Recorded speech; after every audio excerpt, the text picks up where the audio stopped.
Shabbat Shalom, amado pueblo de Israel, amada Mishpahá, preciosa familia alrededor de las naciones.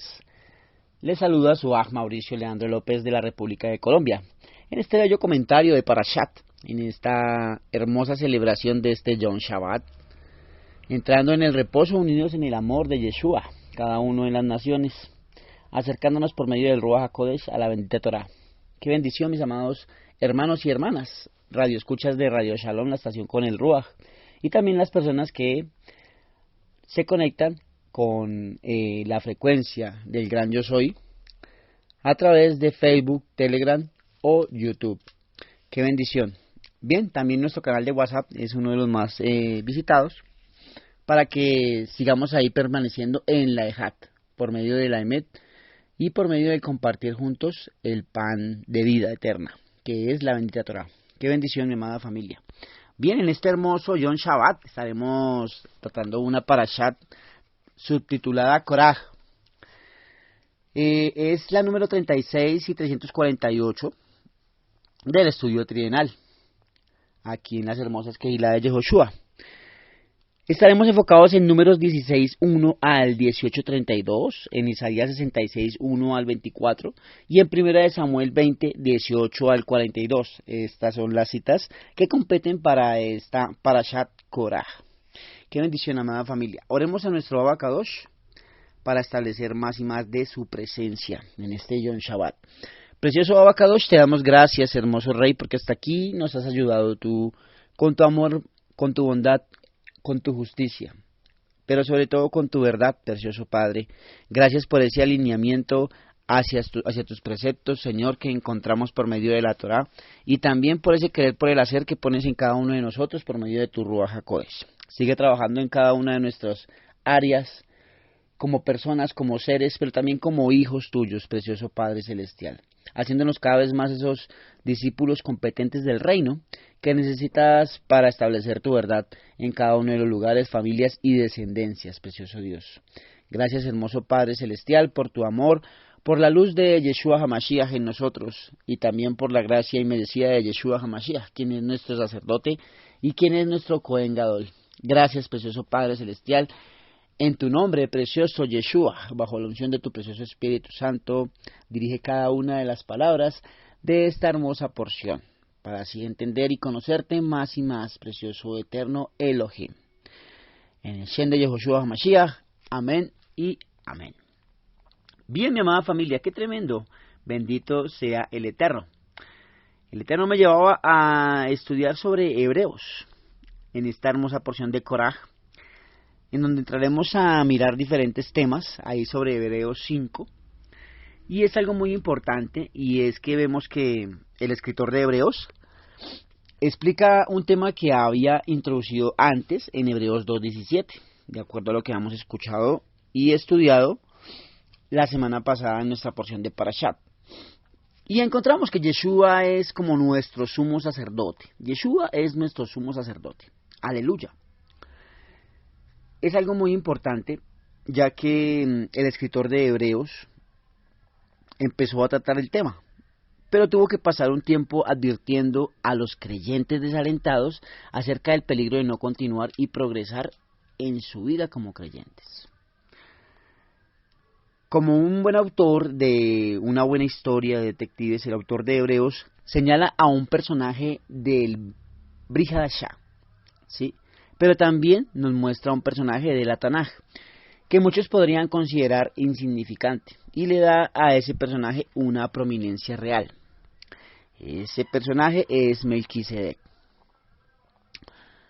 Estos creyentes judíos estaban interesados en Yeshua como sumo sacerdote, pero tenían una objeción intelectual ante la idea. Esto es porque Yeshua no venía de una tribu sacerdotal, la cual era la tribu de Leví, o de la familia sacerdotal, de la tribu de Aarón, de la familia de Aarón. El autor a los Hebreos quiere eliminar estos problemas intelectuales de los creyentes judíos, ya que tenían un problema con el mensaje de salvación dado por Yeshua. Estos problemas intelectuales les estorbaban para poder continuar madurando en Yeshua. De la misma manera, muchos creyentes se perturban o se congelan en medio de sus acciones, teniendo en cuenta de que hay muchas cuestiones intelectuales que podrían ser resueltas para que puedan seguir adelante con Yeshua.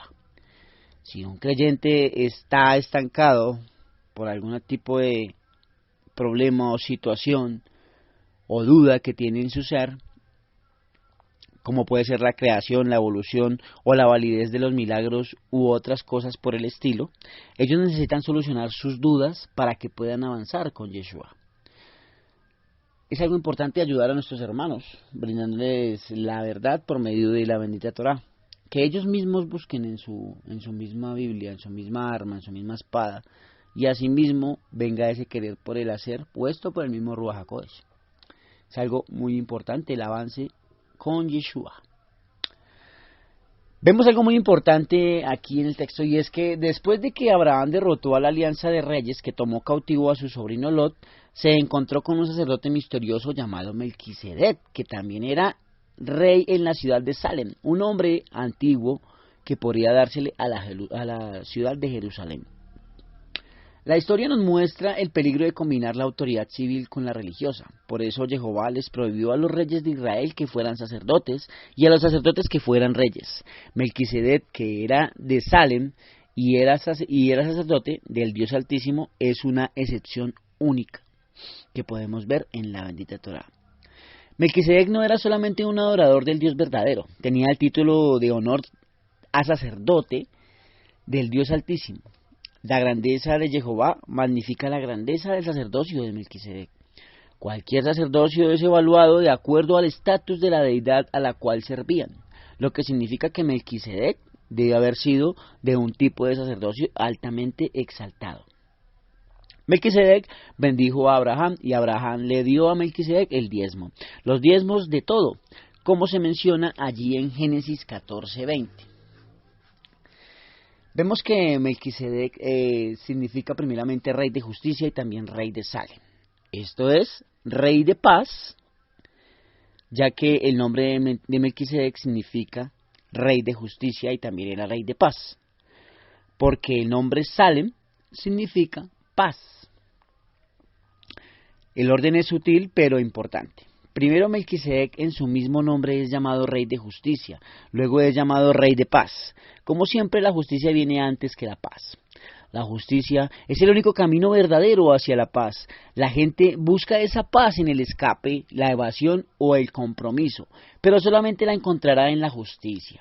La paz sin justicia es como la superficie lisa del arroyo antes de caer hacia una catarata profunda. En este caso podría ser como el Niágara. Sería una caída bastante fuerte, abismal. El hecho de estos nombres tienen significado y que el Espíritu Santo, el Ruach HaKodesh, nos explica este significado, muestra que cada palabra tiene importancia y es inspirada por Jehová. El Espíritu Santo, el Ruach HaKodesh, destinaba una enseñanza en los nombres, de acuerdo a lo que vemos en la Torá. Así nos instruye el apóstol Saulo, que tenemos ante nosotros ese tipo de situación. Creo en la inspiración verbal de la Escritura, por tanto puedo ver cómo puede haber instrucción para nosotros incluso en los nombres propios de personas y lugares. Los que rechazan la inspiración verbal deben en efecto condenar al gran apóstol Saulo de los gentiles, el apóstol de los gentiles, cuya enseñanza se basa tan frecuentemente en una palabra. Él hace más de palabras y nombres lo que cualquiera de nosotros debería haber pensado hacer, y fue guiado por el Ruach HaKodesh, por lo tanto estaba correcto. Realmente es algo tremendo lo que puede llegar el nivel de genuino de un discípulo, como lo vemos en el apóstol Saulo, ¿sí? Y por mi parte, pues temo más hacer un poco de la palabra que de estar viendo demasiado de ella. Es más importante ser hacedores que estar viendo mucho de ella. Es algo muy importante porque también en cuanto a lo que estamos hablando sobre Melquisedec, no se dice nada acerca de la genealogía de Melquisedec en el pasaje 14 de Génesis o en ningún otro lado. En lo que se refiere al registro de la Torá, él no tiene padre ni madre, ni principio de días ni fin de vida. Vemos muy poco de él, pero sin embargo no vemos nada de poco en él, ya que es un gran ser, como lo podemos ver, un gran sacerdote. A pesar de que casi todos los comentadores están en desacuerdo unos con otros en este punto, algunos piensan que sin padre, sin madre, sin genealogía, que tiene principio de días ni fin de vida, sin hecho semejante al Hijo de Dios, significa que Melquisedec era un ser celestial, sino también era una apariencia preencarnada de Yeshua HaMashiach, ¿sí? Era una sombra de Yeshua, allí en la Tanaj. Melquisedec fue hecho semejante al Hijo de Dios. En realidad, no es que Yeshua tenga un tipo de sacerdocio como el de Melquisedec. En vez, Melquisedec tuvo un tipo de sacerdocio como el de Yeshua, hecho semejante, como lo vemos ahí en Hebreos 7:3. Este hecho semejante es una palabra griega que podemos leer como apomoimenos, ¿sí? Y esta palabra antigua griega no es usada en ninguna otra parte del Brit Hadashah. Es una palabra sugerente que se utiliza en el activo de una copia, facsímil o modelo, y en el pasivo de hecho semejante a algo, ¿sí? Algo bien contundente. Era como si el padre no pudiera esperar por el día de la entrada sacerdotal de su hijo dentro del velo, pero debe anticipar las maravillas de su ministerio al personificar sus rasgos principales en miniatura, como lo podemos ver en Melquisedec. Permanece sacerdote para siempre, dice el texto. Esto se refiere a la continuación del orden sacerdotal de Melquisedec, o es evidencia de que Melquisedec fue en realidad Yeshua. Apareciendo en la Tanaj, el sacerdocio de Yeshua permanece hasta el día de hoy y por la eternidad. Abraham, el patriarca, dio diezmos del botín. Los hijos de Leví tienen mandamiento de tomar del pueblo los diezmos según la ley. El sacerdocio de Leví recibía diezmos de Israel como un mandamiento. Abraham dio voluntariamente el diezmo a Melquisedec. Esto hace que lo que Abraham dio a Melquisedec sea más grande que el pago del diezmo por parte de Israel al sacerdocio instituido por Moshe. Algo bien tremendo. Botín es literalmente la parte superior del montón, refiriéndose al mejor botín de guerra. Cuando Abraham dio el diezmo a Melquisedec, literalmente lo tomó de arriba. Bendito sea el Eterno. También Leví, que recibe los diezmos, porque aún estaba en los lomos de su padre cuando Melquisedec le salió al encuentro, debido a que toda la tribu de Leví estaba genéticamente en los lomos de Abraham. Cuando él hizo esto, vemos el sacerdocio del antiguo pacto pagando el diezmo al sacerdocio de Melquisedec. Esto muestra que Melquisedec está en una posición de autoridad sobre Abraham y sobre su descendiente Leví. La frase "y por decirlo así" en Hebreos 7:9 es importante. El autor de Hebreos sabe que está usando un punto alegórico, por lo que no quiere que se le tome demasiado literalmente. Importante. El menor es bendecido por el mayor. Lo vemos aquí porque, por lo tanto, Melquisedec mostró que era mayor que Abraham, por lo que lo bendijo por su parte. Abraham aceptó que Melquisedec era mayor cuando recibió esta bendición. La bendición de la que se habla aquí no es el simple desear el bien a otros, lo cual puede ser hecho por menores a mayores, pero es la acción de una persona autorizada para declarar la intención de Dios de otorgarle cosas buenas a otro de sus hermanos o a otro ser que aparezca, a su prójimo en este caso. Ahí sobre los versos 13 y 14, de acuerdo con la ley mosaica, Yeshua no podía ser sacerdote, ya que es de la tribu equivocada. Bajo la ley de Moshe, Jehová ordenó específicamente que solo aquellos de la familia de Aarón podrían servir en el sacrificio. ¿De quién se dice esto? Es de otra tribu. Yeshua obviamente no es de la familia de Aarón, ni siquiera de la tribu de Leví. La tribu de Judá es la tribu del linaje de Yeshua. Y no tenía nada que ver con el sacerdocio de Aarón, el sacerdocio asociado con la ley de Moshe. Por lo tanto, de acuerdo con el sacerdocio de Aarón y la ley de Moshe, Yeshua nunca podría ser un sacerdote. Si Él es nuestro sumo sacerdote, debe ser bajo otro principio divino. Santo. La declaración de Dios, de Jehová, de que el Mesías, su Mashiach, pertenece a otra orden de sacerdote, la vemos ahí en Salmo 110:4. Y esto es aún más manifiesto si a semejanza de Melquisedec se levanta un sacerdote distinto, no constituido conforme a la ley del mandamiento acerca de la descendencia, sino según el poder de una vida indestructible, pues se da testimonio de él, del Dios viviente, Yeshua HaMashiach, indestructible. Tú eres sacerdote para siempre, según la orden de Melquisedec, no constituido conforme a la ley del mandamiento acerca de la descendencia. Vemos que el sacerdocio de Yeshua no está basado en una ley o en una herencia, la ley del mandamiento acerca de la descendencia, sino en el poder de la vida indestructible de Jehová. La vida indestructible de Jehová, una cosa tremenda. Bien, entonces es algo muy importante el tema del sacerdocio. Según el poder de una vida indestructible, vemos aquí.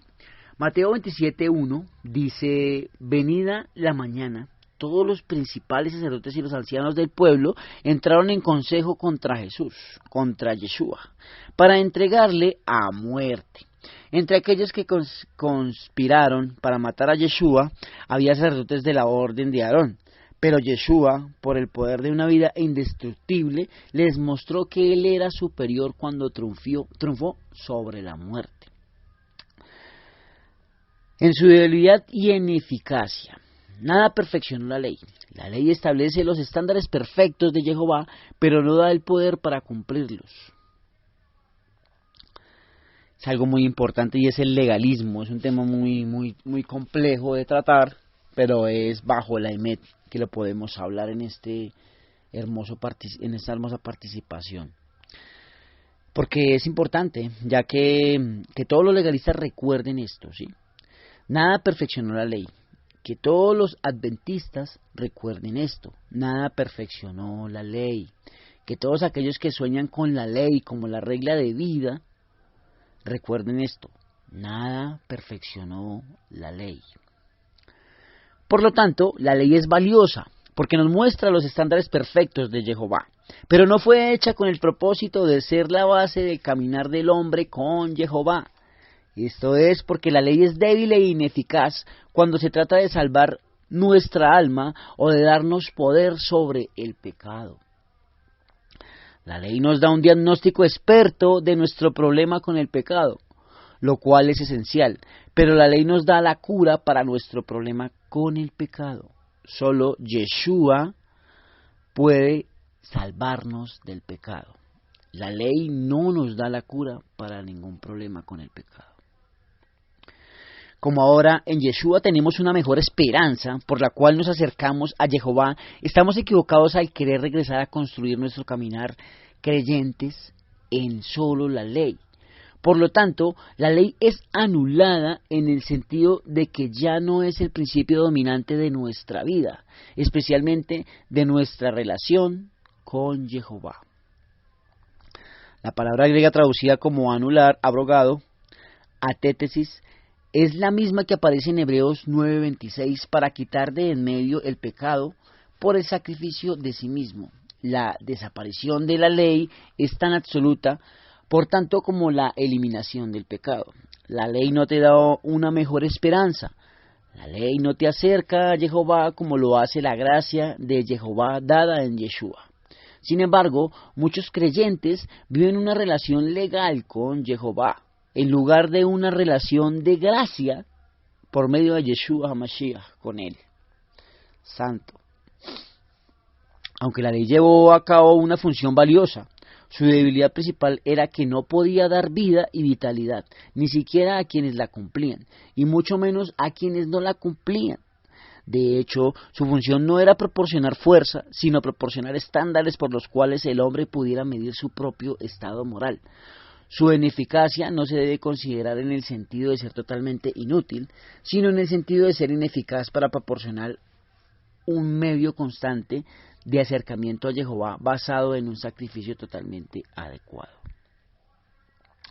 Abrogado el mandamiento anterior, la introducción de una mejor esperanza, que es lo que vemos con Yeshua, el autor de Hebreos llega a la misma conclusión acerca de la ley a la que Saulo llegó en Gálatas 3, 19, 25, pero llega ahí de una forma totalmente diferente. En Gálatas, Pablo muestra a la ley como un tutor que nos lleva a Yeshua. En Hebreos, la ley es asociada con un sacerdocio que fue hecho obsoleto por un sacerdocio superior, el cual es el sacerdocio de nuestro Melech Yeshua HaMashiach. Así que, pues, mis amados Ajim Bejayot, es muy importante dejar de pensar tanto en la purificación y considerar al purificador. Abstenernos también de especular sobre el rescate y tratar con el rescatador, para que Él sea haciendo las cosas en medio de nuestra vida, por medio de su gracia. Aleluya. Pero nosotros tenemos una mejor esperanza y nos acercamos a Jehová a través de un mejor sacerdocio y sumo sacerdote. Nuestra esperanza está en Yeshua, no en la ley de Moshe o en nuestra capacidad por cumplirla. Esto debía atenuar nuestro entusiasmo por lo que la reconstrucción del templo en Jerusalén. El pequeño grupo de judíos dedicados absolutamente comprometidos con la reconstrucción del templo tienen un lugar emocionante en el plan profético de Jehová. Pero cualquiera que restaure el sacerdocio aarónico y reanude el sacrificio levítico, especialmente para la expiación del pecado, se rehúsa a reconocer el sacerdocio superior y el sacrificio máximo de Yeshua HaMashiach. Algo bien contundente, mis amados Ajim Bejayot. Entonces vemos aquí claramente que ese sacerdocio viene por medio de la gracia de Yeshua HaMashiach. El sacerdocio real que tenemos en Yeshua HaMashiach, que es nuestro Salvador y Señor, viene por medio de la gracia, ¿sí? Entonces algo muy contundente e importante para asimismo tenerlo muy en cuenta nosotros que estamos estudiando la bendita Torá. Estudiamos la bendita Torá porque sabemos que el acercarnos a esa ley nos prepara para conocer a Yeshua. Y asimismo, por medio de la gracia de Yeshua, somos copartícipes de cumplir cada una de estas leyes en Yeshua HaMashiach, escondidos en Él. Una cosa bien hermosa, bendito sea el eterno Jehová. Bien, mi amada familia, este ha sido mi comentario para esta hermosa participación. Cerraré con algo muy importante, y es que Yeshua es nuestro Melech, nuestro sacerdote por siempre, nuestro misericordioso y sumo sacerdote. Fue tomado de entre los hombres, así como se describe en Éxodo 28:1, y en los versículos siguientes, Jehová estableció el sacerdocio y el oficio de sumo sacerdote en los días de Moshe, pero lo estableció eternamente para con nosotros por medio de Yeshua HaMashiach. El escritor a los Hebreos resume cuidadosamente el trabajo del sumo sacerdote al decir que presenta ofrendas y sacrificios por los pecados. La función principal del sumo sacerdote era oficiar directa o indirectamente a través de sacerdotes de menor rango sacrificios a nuestro amado Padre Celestial. La frase ofrendas y sacrificios por los pecados nos recuerda que no todos los sacrificios eran expiación de sangre por pecados. Muchos de los rituales de sacrificios se hacían con la intención de dar ofrendas a Jehová, nuestro Dios, expresando agradecimiento y deseando compañerismo. Para que se muestre paciente. Idealmente el sumo sacerdote era más que un cortador de carne que ofrecía animales para el sacrificio. Él también se mostraría paciente con los ignorantes y extraviados y ministraría los sacrificios expiatorios con un corazón lleno de amor para el pueblo. En este ideal, el sumo sacerdote es paciente porque él también está rodeado de debilidad. Jehová dio órdenes específicas para ayudar al sumo sacerdote a ministrar con compasión. En la coraza del sumo sacerdote había 12 piedras con los nombres de las tribus de Israel grabados. Y en las correas de los hombros también había piedras con los nombres de las tribus grabados en ellas. Con esto el pueblo de Israel estaba siempre en el corazón y en los hombros del sumo sacerdote, como lo vemos en Éxodo 28, 4, 30. La intención era de incitar la compasión del sumo sacerdote. Jehová, nuestro Dios, también hizo mandamientos específicos para ayudar al sumo sacerdote a ministrar con la conciencia de que él también está rodeado de esa debilidad. En el día de la expiación, el sumo sacerdote tenía que hacer un sacrificio por sí mismo, primero para recordarse a sí mismo y a la nación que él también tenía pecado, tal como el resto del pueblo de Israel, como lo vemos en Levítico 16, 1, 6. El verdadero sacerdocio y sumo sacerdote venían de una línea de descendencia específica. Todo sacerdote venía de Jacob, el nieto de Abraham, cuyo nombre fue cambiado de Israel. Cada sacerdote venía de Leví, uno de los 12 hijos de Israel. Jehová apartó la tribu de Leví como una tribu comprometida con su servicio y como representantes de toda la nación de Israel, como lo vemos en Éxodo 13:2 y en Números 3:40-41. Gerson, Coat y Merari eran los 3 hijos de Leví. Cada una de estas líneas de la familia tenía sus propios deberes. La familia de Gerson estaba al cuidado del tabernáculo. La tienda era el cuidado de ellos, su cubierta y la cortina. En Números 3:25-26, la familia de Coat tenía a su cargo el cuidado del mobiliario del tabernáculo, el candelero, los altares y el arca del pacto.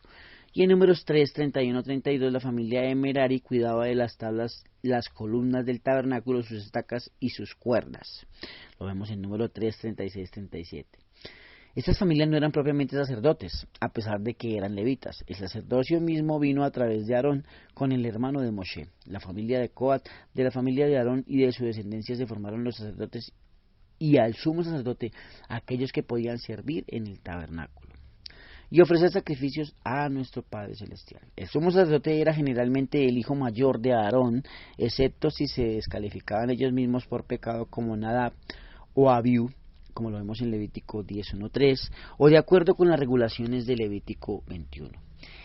En este sentido, el sacerdocio no era elegido popularmente o designado por el hombre, sino escogido por Jehová. Hay algunos casos terribles en los que hombres que quisieron actuar como sacerdotes lo hicieron cuando no lo eran. Estos incluyen a Coré, quien fue tragado por la tierra en Números 16, como lo vemos en esta porción; a Saúl, quien fue rechazado de su lugar como rey, en 1 Samuel 13 encontramos esto; a Usías, a quien le pegó la lepra en el mismo templo, como lo vemos en 2 Crónicas 26:16. Hoy tampoco podemos ser nuestro propio sacerdote. Es demasiado arrogante pensar que podemos acercarnos a Jehová por nuestra propia cuenta, sin un sacerdote santo, puro. Pero también es una gran superstición pensar que necesitamos a cualquier otro sacerdote que no sea Yeshua HaMashiach, que no sea él mismo. Jehová, nuestro Dios, ha provisto a un mediador y un sacerdote, y debemos usar al sacerdote que Elohim nos ha mostrado, y es Yehoshua, quien es Yeshua, la salvación de Jehová para con nosotros. Él nos lo ha proveído, bendito sea el Eterno. Un pecador no puede intentar hacer nada para Jehová inmediatamente o por sí mismo, sino con un sacerdote mediador que debe conocer la mente de Yehoshua y el corazón de Jehová, nuestro Dios, y llevar a cabo el sentido común que tiene la humanidad al respecto desde la caída, y desde la caída es la evidencia. No hay nación sin religión, sin templo, sin lugar para adorar a un sacerdote. Yeshua está calificado para ser nuestro sumo sacerdote. Así tampoco Yeshua HaMashiach se glorificó a sí mismo haciéndose sumo sacerdote, sino que él le dijo: tú eres mi hijo, yo te he engendrado hoy. Como también dice en otro lugar: tú eres sacerdote para siempre, según el orden de Melquisedec. Yeshua no se hizo a sí mismo sumo sacerdote. Al contrario, así fue como declarado hijo, como lo vemos en el Salmo 2:7. También fue declarado a ser sacerdote, como lo vemos en el Salmo 110:4.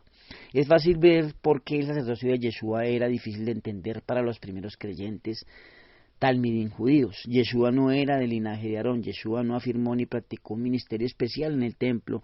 Él confrontó a la estructura religiosa en lugar de unirse a ella.